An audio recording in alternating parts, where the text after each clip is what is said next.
So, Biomutant Patch 1.5 is released, and it's today's date, uh, 16th of June, and it's released on PC and PlayStation 4, but the Xbox One will follow suit in course of the next week. So, what is a PC specific? Well, added field of view type setting for selecting between horizontal and vertical field of view. Vertical field of view is useful when using a wider monitor to get the correct aspect ratio. By default, the field of view is set to be horizontal. Fixed crash when temporarily losing contact with the GPU. So this is actually a good one. Like I've heard a few friends talking about crashing. Let me know down in the comments, by the way. Have you had any crashing issues when playing Biomutant on PC? Personally, I haven't had any crash. PlayStation 4 specific, fixed some menus not working correctly when enter and back buttons are swapped. Have you had these issues? Feel free to let me know.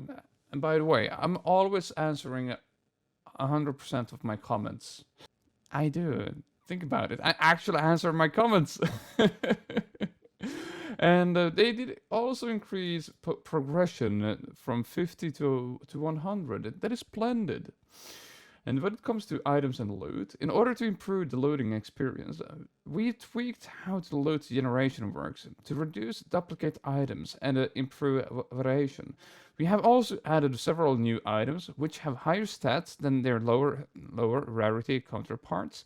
This means that an item found with a certain rarity can also be found later with a higher rarity and entirely improved stats. That's wonderful news. Like I actually got a little bit tired that you get the same loot over and over, and but they have actually addressed that issue, and I will also believe this will add extra replayability because it's not just the same thing over and over, and you might actually want to try to farm for stuff. But yeah, I don't think there's any dedicated loot. Added more superb loot variations. Added higher tier relic and legendary weapon parts that will start dropping at level 50. So congrats to you guys that have been playing until max level, because now there will be additional weapon parts for you at level 50. Updated loot generation to provide more variation and less duplicate items. Well, I think that came up here above already. Added scrap action to loot screen. Yes! That's a good one. Oh, yes.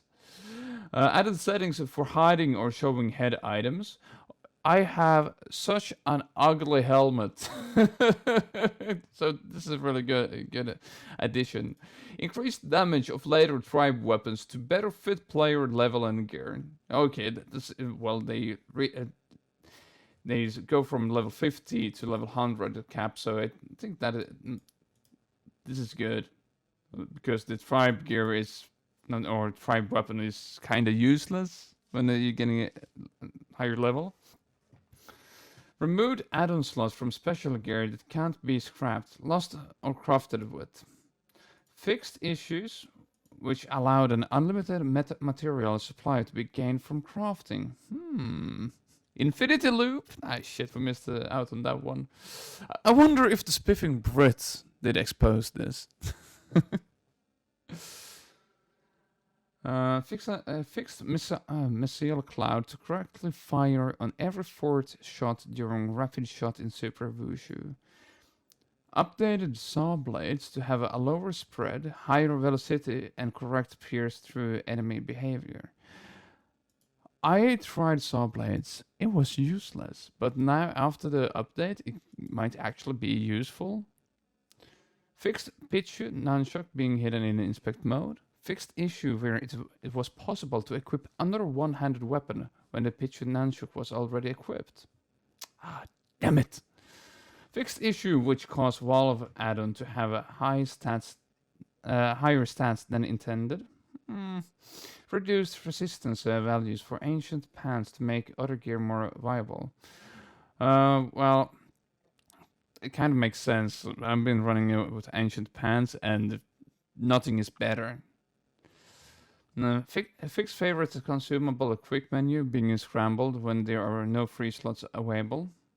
Fixed automaton health injector cooldown being reset when using automaton boost, resulting in automaton health injector only being refilled after resting.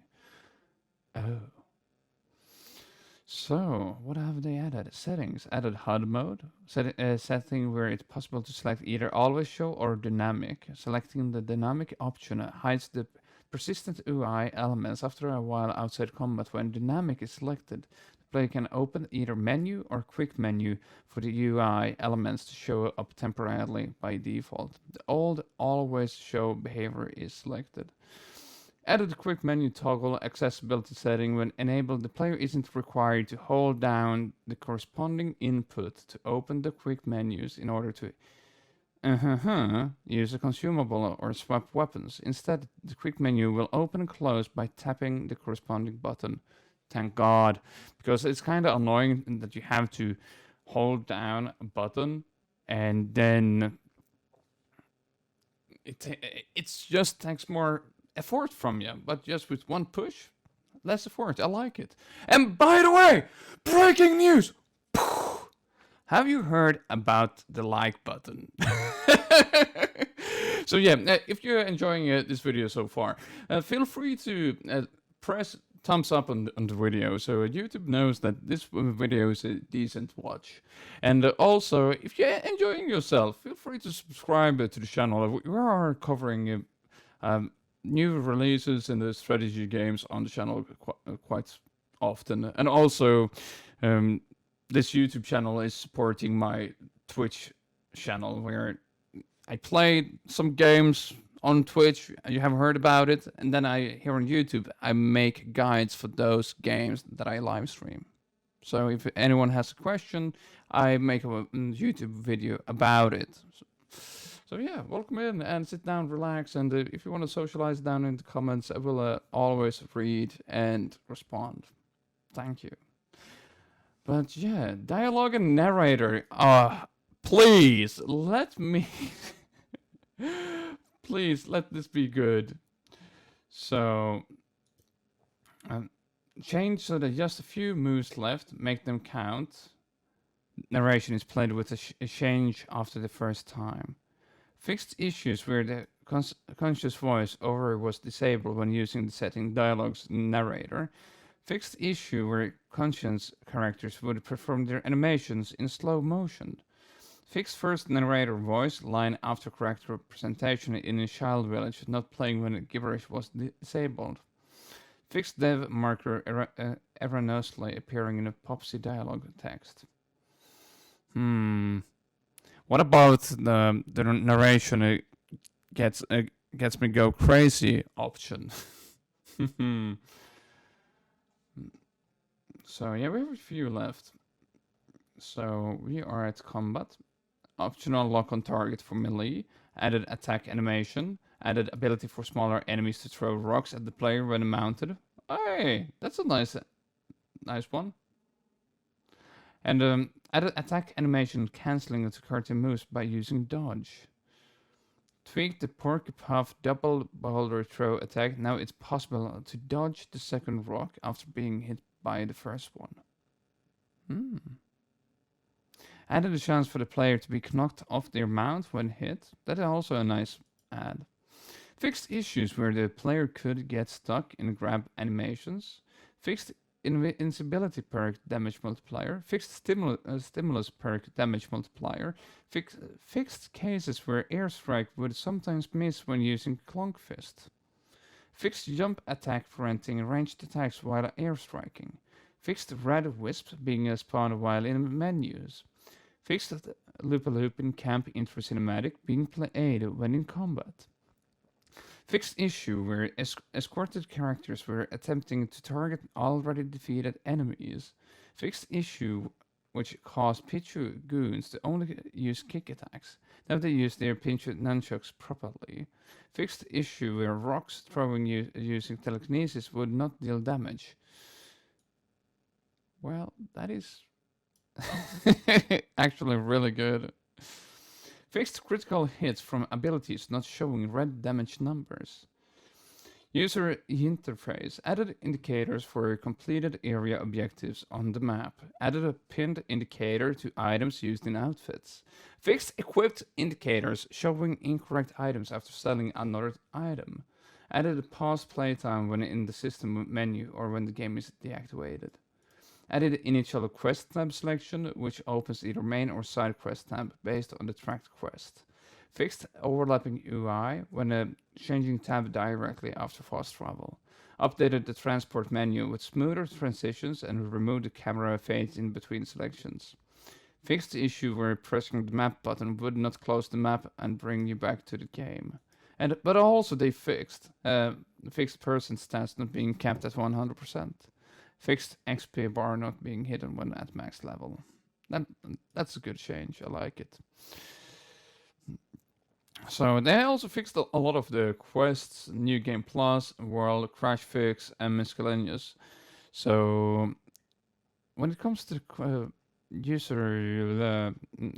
quests, fixed MK Ton sometimes not spawning when talking to Gizmo, Loopa Looping's lair not being completed after loading a save.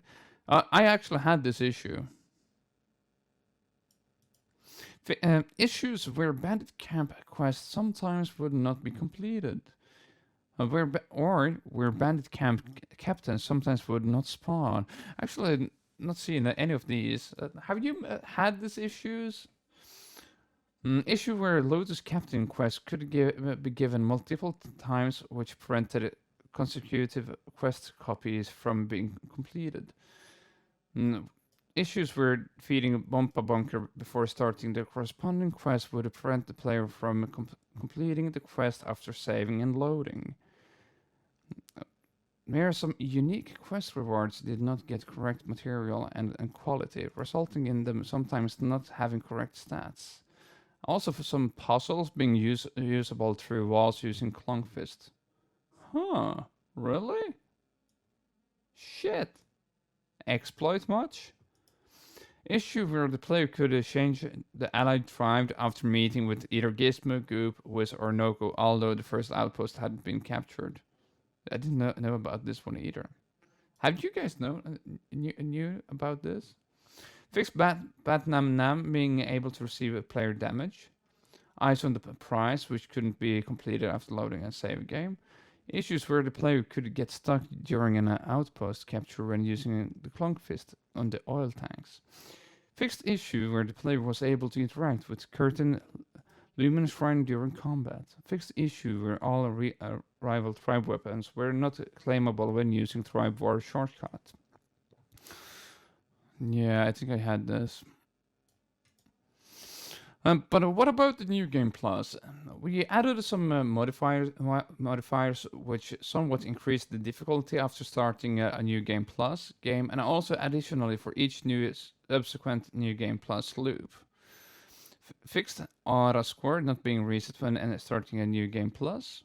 But also plank resources being reset when starting a new game plus. So this means that when you start a new game, you had some resources left from the previous game. Do you think this was a good change? If you start a new game plus, would you like to have your resources left with you or start from scratch? What is your thoughts on that? Maybe if you want to start a new game, you should be starting from scratch, but keep the gear and maybe a mount.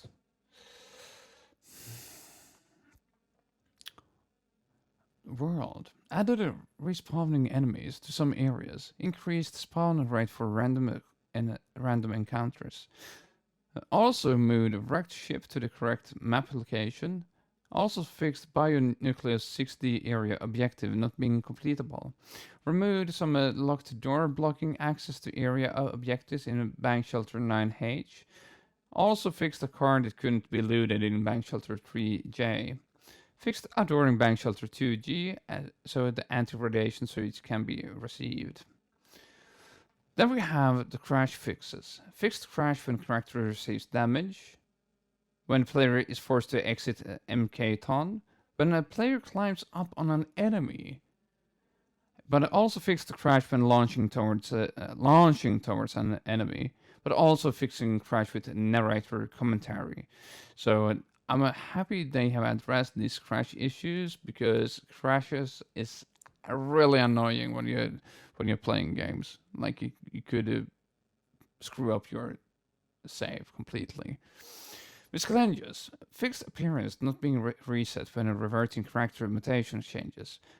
Fixed some issues causing the player to take hazard damage while appearing to have maximum resistance. Also removed bright spots from the post process that were always visible. But also missing extreme label on extreme difficulty save files. But also fixed some issues where Brog could choke on a Golblimp and it caused the player to become stuck. Well, that is really good fix now. Fixed some issues which allowed fungi to be spawned on oil. Also fixed some attack sounds having incorrect volume. But also free fall duration needed for mounts and the player to trigger a hard landing has been fixed. Also jitter during mounting animation, but also issues where the MK tunnel door at Gizmo sometimes would be incorrectly closed. And almost the last fix was issue where reload animations would trigger and conflict during cinematics. But also, last, fixed issue where an incorrect prompt was shown when using the Clunkfist on mod nests. So this was a huge list of fixes of Biomutant. And what do you think about Biomutant Patch 1.5? Are you happy with these changes? Do you think they're doing good? So I will also put this link down in the description. And if you decide to leave, I will try to show you some footage for the melee lock on. So thank you for watching the video. Thank you. But yeah, if you had some value over this, feel free to sub to the channel, throw at the video like, really trying to give YouTube a try. And if you're interested in my other content, feel free to check that out. And also, I revealed in a video how much I earned on a YouTube video that had 500,000 views. And nudity. So yeah. So thank you for watching, and now let's jump to some gameplay.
Good for whatever ails you.